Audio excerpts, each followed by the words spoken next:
Fatty raised the bowl in his hand. He said to his mum on the stage. Fatty's mother was dumbfounded, and the little girl on the side was still scattering flowers. The scene was awkward for a while. In fact, this drama was carefully planned by the girl. The strange thing is, the girl's adoptive father found out, but did not blame her. On the contrary, he felt very sorry for the girl's behavior. It turns out that the girl's grandmother died not long ago. She saw her grandmother being packed into a big box. She thought the bad guys had kidnapped her. She chased the funeral car all the way. She found a mortician named Mo Sanmei. She forced her to give her up. This Mo had just got out of prison. The last thing she wanted to say was to explain that she was a good person, so he covered himself with a blanket. He let the girl fool around in the shop. The girl's uncle came looking for him, but no matter what he said, the girl wouldn't leave. Mo was fed up with this family because he did his best to help her with her body. When he was done, the girl's aunt took a look. She found her grandmother's gold ring missing, so she decided she had stolen it. She said some very nasty things. In the end,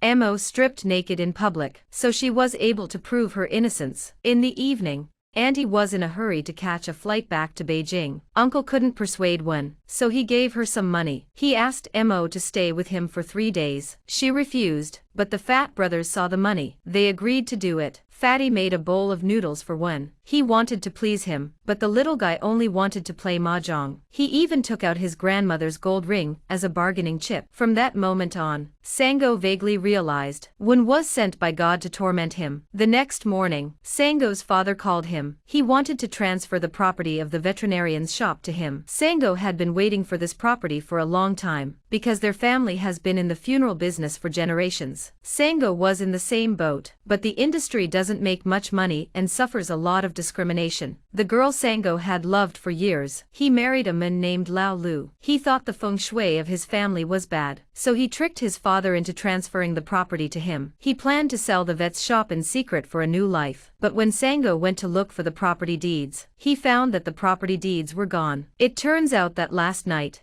when Sango was in the middle of sleeping, he suddenly tasted urine in his mouth. When he got up, he saw that one, who slept on the top bunk, had wet the bed. Sango was furious. He threw everything on the top bunk. He threw everything into the washing machine, along with the real estate certificate hidden under the mattress. Now it's all washed up. If you want to transfer the house, you have to get a new one. It'll take at least a month. My father noticed Sango's strange behavior, so he's going to keep checking on Sango's work ethic. Then he'll decide whether to transfer the property. Sango had no choice. He had no choice but to put up with man's demands for his grandmother. He was at the hospital talking to the families of the deceased. It so happened that a little girl had just died of heart failure. Sango had a plan. He said to man, "If you're a good boy, I'll take you to grandma." Then Sango found the girl's family. The conversation between the father and the father. Sango succeeded in getting the order, but I never expected. Sango accompanied the family to the crematorium to do business. Man stayed in the car alone, but once again saw the big black box. He thought his grandmother was inside, so he chased her to the funeral hall to look for her. He ended up messing up the funeral. That's good. Sango couldn't even pay the fine with the money he'd just earned. He's never been so unlucky. Mun has never seen his parents since he was born. He's been living with his grandmother. He doesn't know what death means. He's just worried about grandma's suffering. This is a custom-made urn that the client spent $100,000 on. I didn't expect the mortician to wake up the next day. The urn was drawn by a bare child. 你在搞么子啊？老子吸了你的血啊！老子跟你说什么来着？这个小哪吒就是老子的克星。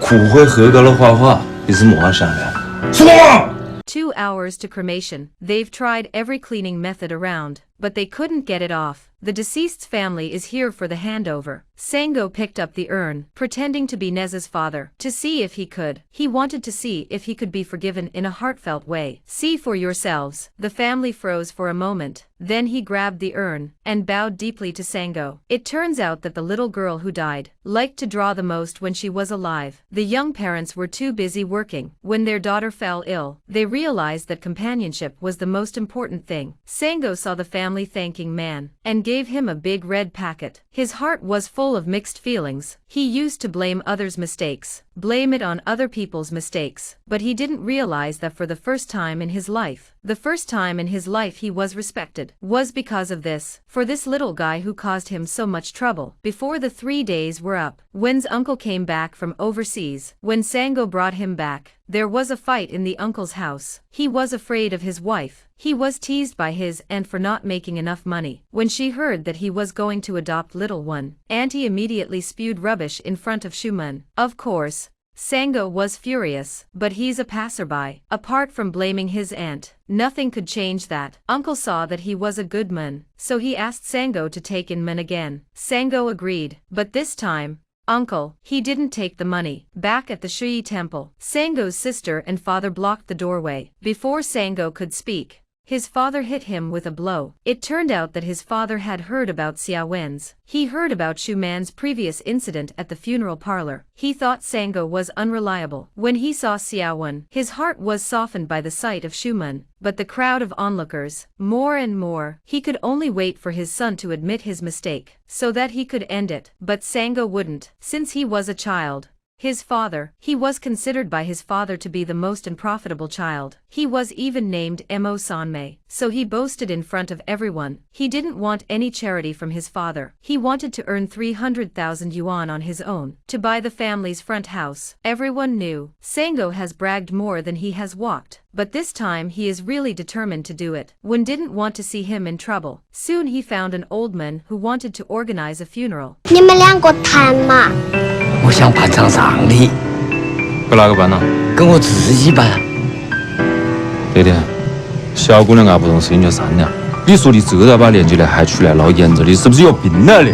Sango wanted to leave as soon as she finished speaking, but Grandpa chased after him. He said he had nothing to lose. He just wanted to see his funeral, to see his own funeral. Sango agreed, because he offered hundreds of thousands of dollars, and paid the deposit on the spot. The funeral started 2 days later. Sango used the least amount of money. He staged the emperor's death for the old man. Unexpectedly, halfway through the process, Grandpa's children got wind of it and came looking for him. They made a big fuss over the funeral. They even went to the police station. Once again, Sango did a bad job. Back at the funeral parlor, the old man was furious. What did he see? He'd smash it. It's as if he had sinned in his past life. It's only in this life that I met such a son. Third brother has lost all his face, but even though he was sad, he didn't blame little one, because before he went home, the old man explained to him at the police station. He explained the reason for the funeral. He said money was a bad thing. Since the family got a sum of money from the demolition, the children who never came to the house suddenly became filial. Before they got the money, Xiao Wen's grandmother was the only friend who was willing to talk to him. He knew she was most worried about Xiao Wen. To hear Xiao Wen say she would probably have to live with San in the future, that's why he decided to organize a funeral. He hoped that Brother San would treat Wen better in the future.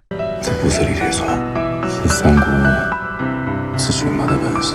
Sango took little Wen to her uncle. He asked him to send Wen to school, but he produced a death certificate. He said Wen's mother had died. He didn't know who his father was, and he couldn't get through to his wife, so he wanted San to adopt little Wen. But the adoption law stipulates, single men without spouses do not qualify to adopt a girl, so he had to ask his brother to adopt for him. He was able to send Wen to school. It wasn't long before she fixed it, Sango and his father's relationship, and passed on his skills as a mortician. He taught Sango all the skills of a mortician. I don't know if it was fate. Just after the old man finished teaching, he fell head over heels. Sango felt sorry for him and wanted to talk to him. But at that moment, the kindergarten teacher called. She told him that Xiao Wen was in trouble. Sango rushed to the school. He finally had something to worry about. The mother was excited to introduce her son. I didn't realize that my son was a filial son. He raised the bowl in his hand and said to his mother,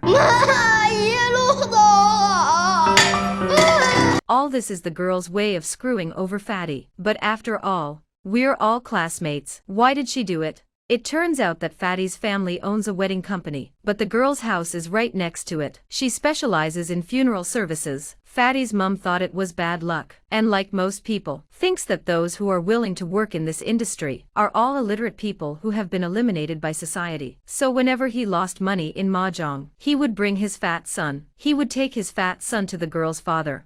来，我们来背唐诗。白日依山尽，黄河入海流。大点声。 The girl's father was called to school by the teacher. The teacher first criticized him for not attending the parent-child class. Then he took out a painting of a small culture. 那是华军的骨灰壶啊！你说这划的可深了的。我后来就问他，我说你家长是干什么的？他说我爸爸妈妈是种星星的人。The reason why Sanko didn't join the parenting class. Firstly, he felt inferior because of his profession. Secondly, he was worried that his status, Xiaowen, would be discriminated against at school. I didn't realize, in little Wen's heart, he'd become a star grower. Third brother took little Wen to apologize to the other parents at the scene, but in fact, Sango was repenting for her own ignorance. Every life is sacred. It comes in a dignified manner, and should leave in a dignified manner. As a practitioner of a great profession, he should not be mocked just because of a few words of criticism, because of a few words from others. He will never again despise the sanctity of the profession. 日落西山了，老爷子最后一天了，众人帮忙了吗？轿子收了吗？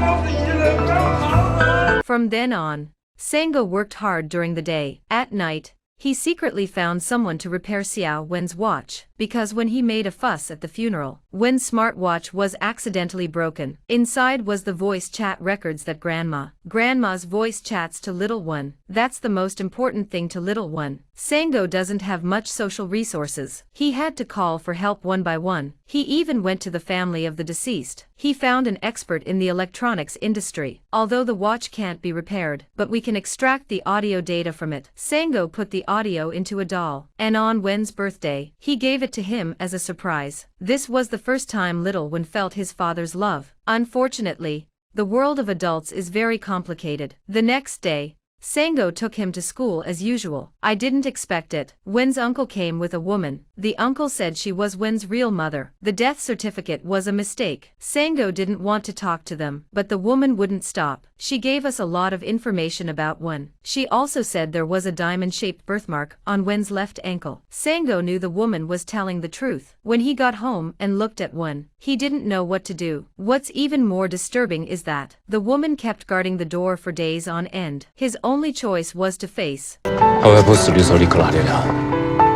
他天天到处惹是生非的时候，你去哪里了？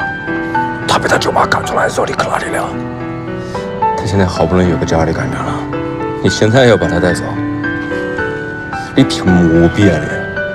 The woman slapped herself in the face and confessed to San. He said he was once unwise. He said he'd gone astray. He didn't know who Wen's father was. He's been in prison overseas for the past few years. That's why he didn't show up. He wants to live with Schumann from now on. Of course, Sango won't agree, but seeing a woman kneeling down, he can't do anything about it. He agreed to give him 3 days. Let him think about it. During this time, Sango attended Wen's parenting class as usual. He took care of Wen's food and clothing, watching little Wen sleeping soundly. Sango was torn to the core, whether to fulfill a mother's destiny or to follow his heart. He didn't know how to choose. It was time for the handover. Sango was like a tool. He secretly carried little Wen to the car to go home. Then he told him everything he needed to know. Little Wen's habits. But as luck would have it, Wen woke up on the way out. 孩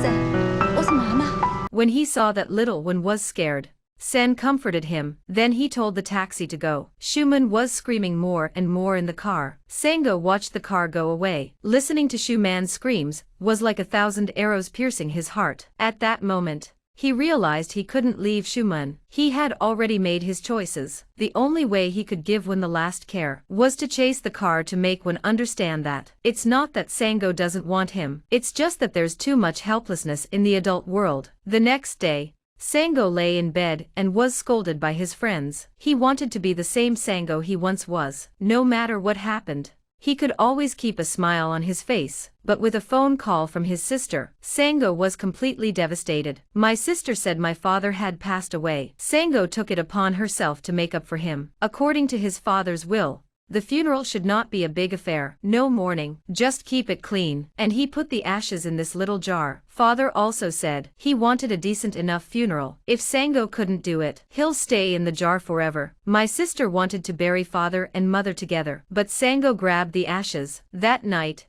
he drove to the river in the countryside. He mixed his father's ashes with fireworks and sent them to heaven. A father has been devoted to this business for his entire life, and the family sign has been passed down from generation to generation. The name is Going to Heaven. That's when Sango got a call. He learned that Xiaowen was missing. Everyone's heart was in suspense. They searched every street and alley. Even when they drove back to heaven, they couldn't find Shumen.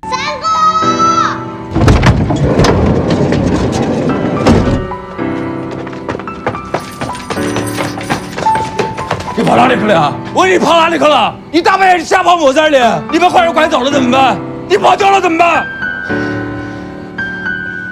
我的爸爸叫莫三梅，我家住在沿江市，一花去花样路，至少上天堂，我不会丢。